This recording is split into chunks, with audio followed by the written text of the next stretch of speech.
How to download and install Claude AI for PC. Your first step would be to log on to claude.com/download.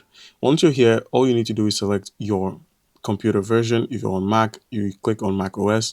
If you use Windows, you can use any of the options that are provided, such as the ARM64. I'm going with the standard one, so go ahead and click on it. And now once you've clicked on it, you can see the setup. So go ahead and click on Save. To download it, click on Save.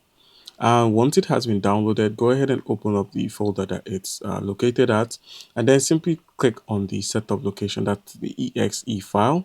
Click on it, and it's going to go ahead and begin downloading Claude. So once it's done downloading, once it's done installing, go ahead and give it permissions to act as an administrator on your computer.